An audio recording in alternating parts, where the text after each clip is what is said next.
Hey, what's up, YouTube? This is King Monyay. I'm the leader and the captain of my destiny, and I will succeed because I believe I will. We're going to get right into it. Thanks for joining into my YouTube channel. Someone asked me a question about jail and prison. Have I ever seen a man cry? Have I ever seen a man cry in prison or jail? Because the time was too hard or because they were scared. And it made me think, man. It made me think real hard. Initially, I said, nah. I was thinking like, nah, you ain't gonna really catch that too often. If a person is sad or something, they're gonna try to do that in silence, secrecy. But then I thought real deep, and I've seen a lot of men shed some tears at court. I've seen a lot of men shed some tears when it's time to get that sentence.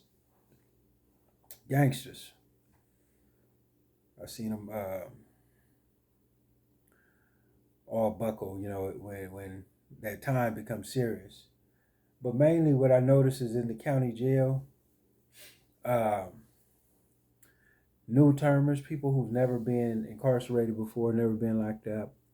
It seems the people who ain't been locked up, they seem to always be the ones who is the most devastated, the most ones who want to cry and shed a tear, the most ones who want to complain when we in the holding tank. The holding tank is basically a big old cell, a big old room where everybody who's waiting to go to court is sitting in this room. The room that they sitting in is ice cold, ice cold. Something about the police and the prison policies or the jail policies, they always turn that air condition up. They got the air conditioned up and they got you real cold. It's a psychological warfare being played.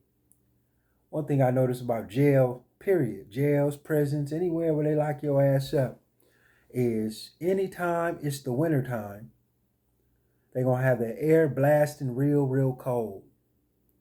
And anytime it's the summertime, whether you in a cell, whether you in a dorm, wherever you at, they're going to have the heater on, blasting real hot, because it's a psychological warfare. But that's a whole nother story. So we be in these cold holding tanks waiting on our sentence. We sitting there. It's about 60 men. Some is throwing up. Some is shaking because they need their hair on fixed. Others is tensed because they looking out for their enemies. They want to see who's about to come through, who may come in the tank next. You see people with busted lips, busted eyes, from they been running fades in there. In the holding tank, waiting on court, you see men, all men who are nervous, awaiting a sentence, nervous, awaiting news, information about the circumstances of a crime.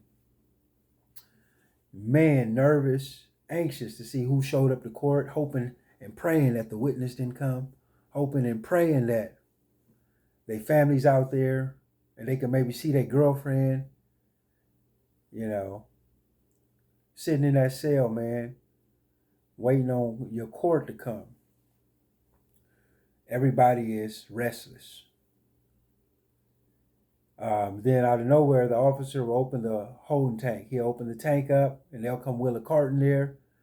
And it's lunchtime. Before you know it, it's lunchtime. They pass around sack lunches. Everybody in the tank, everybody pretty much wakes up because everybody's hungry. They wake up and everybody's waiting on their lunch. They throw them a lunch sack.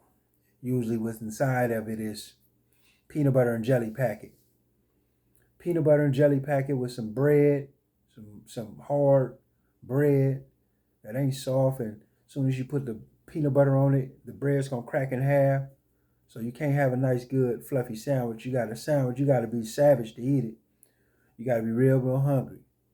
You got cookies and you got a milk. Every now and then, you got somebody in there who's on drugs and they don't got no appetite and they don't want their lunch. And if you're real hungry, they may just give you their lunch or they may just leave it there. And you got somebody real anxious, real hungry, on the prowl, going around the tank asking everybody, hey, you gonna eat your apple? You gonna eat your apple? Hey, you want that milk? Hey, man, you ain't gonna eat that? And they snatching shit up, man, because it's survival of the fittest. They hungry.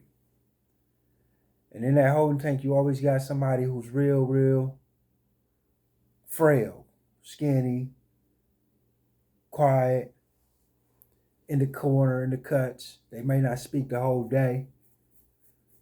They look real, real out of place. They probably in here for something like hit and run. So whatever they're in here for, they don't belong in here. None of us do. But you know, some people look like they could use a sandwich or two, or they can use some sleep. But honestly, jail, I don't care if you do a day, I don't care if you do a year or 10 years. One day in jail is too long, okay? Because there's so much more to life than living incarcerated.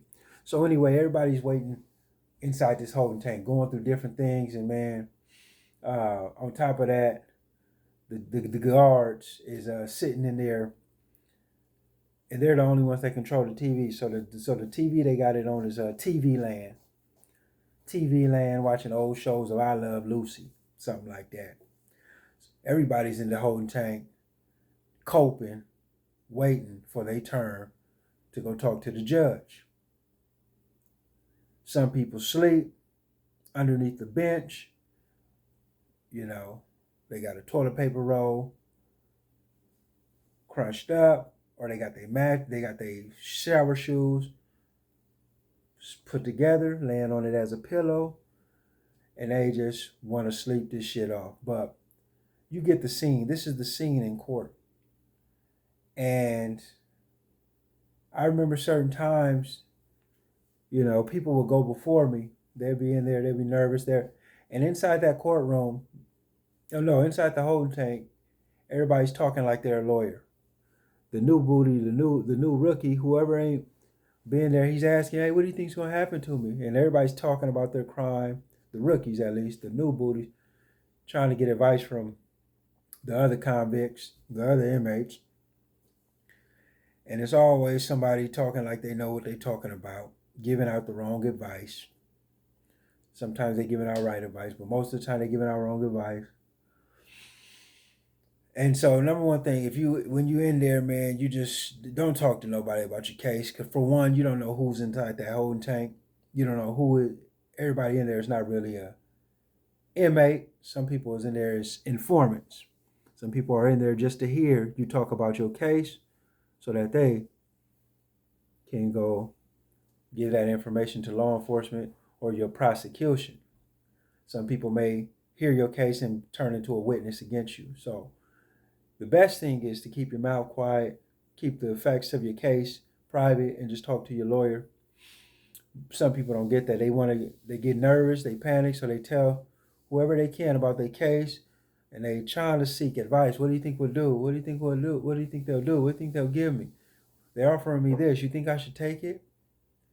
And so anyway, you always have a guy come back who will get some time, or who will get a sentence that he didn't expect.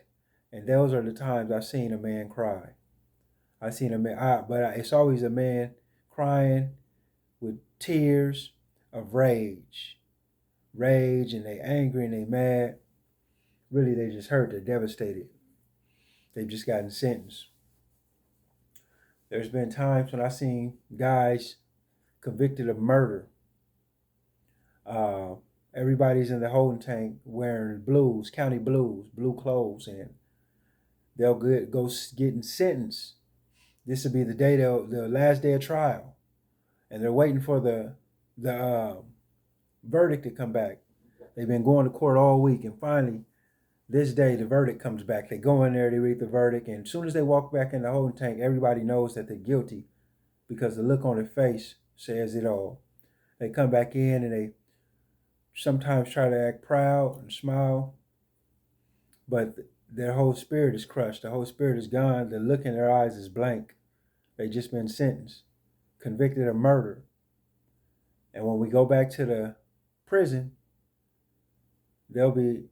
reality hits in when the police tells them to take off their blue clothes and they throw them a pair of green clothes. Green meaning that you have been sentenced and condemned, or sentenced and convicted of murder, and that you're high risk. Either you're a lifer or a death row inmate. And I've seen that happen, and those guys I've seen shed tears. I've seen shed tears, silent tears, tears cry. And me personally,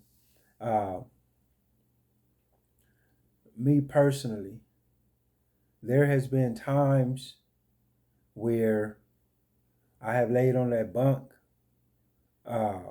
completely shattered.